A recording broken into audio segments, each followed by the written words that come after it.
जय हिंद, जय भारत, जय संविधान। आदाब, नमस्कार, सत श्री अकाल। मैं हूं मेहताब हिंदुस्तानी और आप देख रहे हैं आज़ाद भारत। इस वक्त मेरे साथ मौजूद हैं पूर्व सैनिक भगवान दास जी। जी भगवान दास जी, जैसा कि अभी 13 तारीख में जो एक अफरा तफरी का माहौल था, संसद में 4 लोग दाखिल हुए, उसके पीछे किसका हाथ है, क्या और क्या कहना चाहेंगे आप इस बारे में? देखिए, ये चीजें जग जाहिर है।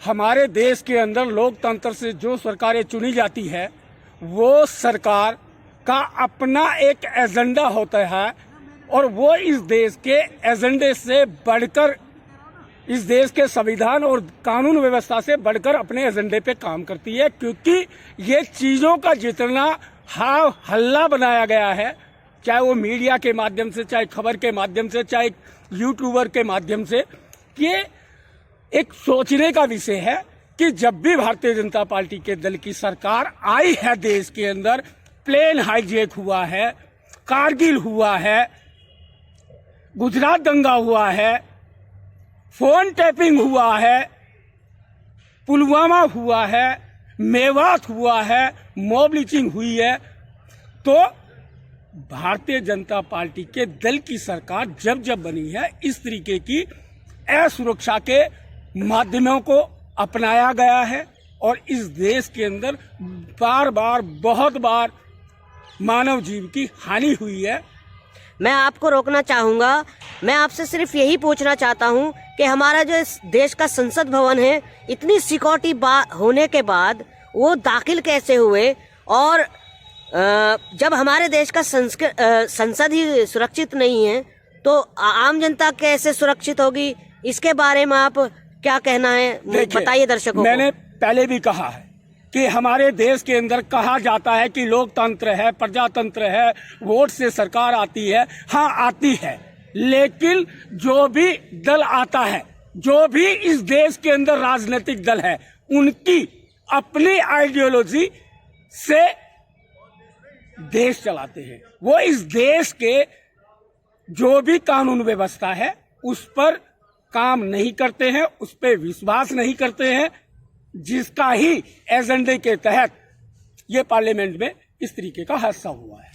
नहीं, अब वो बात ठीक है, मगर इतनी चाक चौबंद होने के बाद कि चिड़िया भी पर नहीं मार सकती, तो कहीं ना कहीं कोई क्लू तो मिला होगा। जब सुरक्षा पे काम हो ही नहीं रहा, सुरक्षा के ऊपर काम नहीं किया जा रहा, महत्व नहीं दिया जा रहा है, तो होंगे इस तरीके के हादसे। आई कार्ड भी पाए गए हैं उन पर। देखिए, वो भारतीय जनता पार्टी के मेंबर ऑफ पार्लियामेंट जो मैसूर से हैं, प्रताप सिम्हा जी, उनके मेहमान का अनुमति पत्र था और उस पत्र पे वो लोग गए थे। और मैं बार बार कह रहा हूं कि भारतीय जनता पार्टी के दल की देश में जब जब सरकार है, तब तब आप लोगों को देखने को मिला है। जो आप कहीं गूगल पे सर्च करेंगे, कहीं से भी जानकारी लेंगे तो आपको मिल जाएगी। तो उनका काम है उस दल का इस तरीके की चीजों को प्रोत्साहन देना। उसी का नतीजा है जो आपने संसद भवन में 13 दिसंबर 2023 को भी देखा। हाँ, तो सिर्फ फर्क इतना था कि 2001 में भी ये कांड हुआ था, मगर उस वक्त भी भाजपा की सरकार थी। फर्क इतना था कि उस वक्त सन में बदलाव था, ये 2023 में हुआ। तो ये जो होती हैं, मतलब जो चीजें होती हैं, भारतीय जनता पार्टी की ही सरकार में क्यों होती हैं?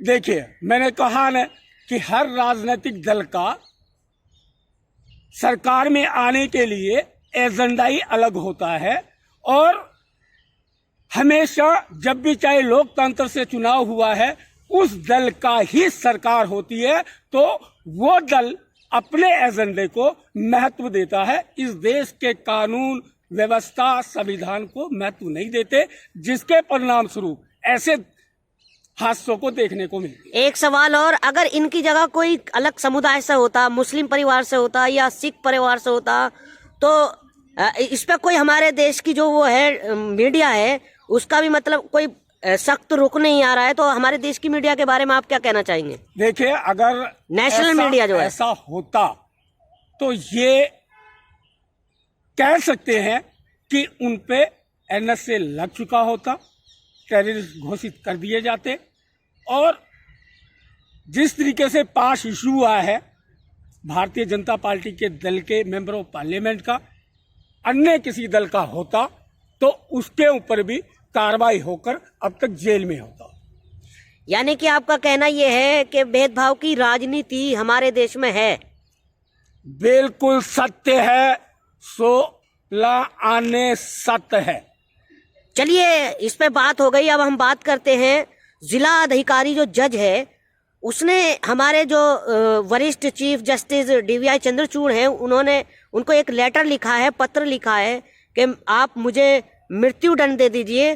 तो उसने जो लिखा है, ये कुछ जो बड़े जज हैं उनसे पीड़ित होने के लिए लिखा है। तो आप इस पर क्या कहना चाहेंगे? देखिए, जहां पर जिस एजेंडे के राजनीतिक दल है उस तरीके की चीजें होना आम बात हो जाएगी।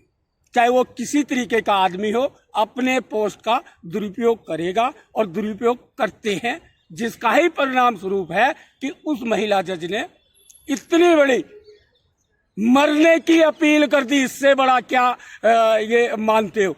और एक जज जब मरने की अपील करता है तो आप इस बात को समझ सकते हैं कि देश के अंदर न्याय है ही नहीं, सुरक्षा है ही नहीं। तो हमारे देश की सरकारें तो कहती हैं कि हमारे शासन में बेटी बहुत सुरक्षित है, हमारी देश की माएं बहुत सुरक्षित हैं। देखिए, मैंने फिर बार बार यही बात कह रहा हूं कि हमारे देश के अंदर लोकतंत्र कहा जाता है, लेकिन हमारे देश के अंदर लोकतंत्र है ही नहीं।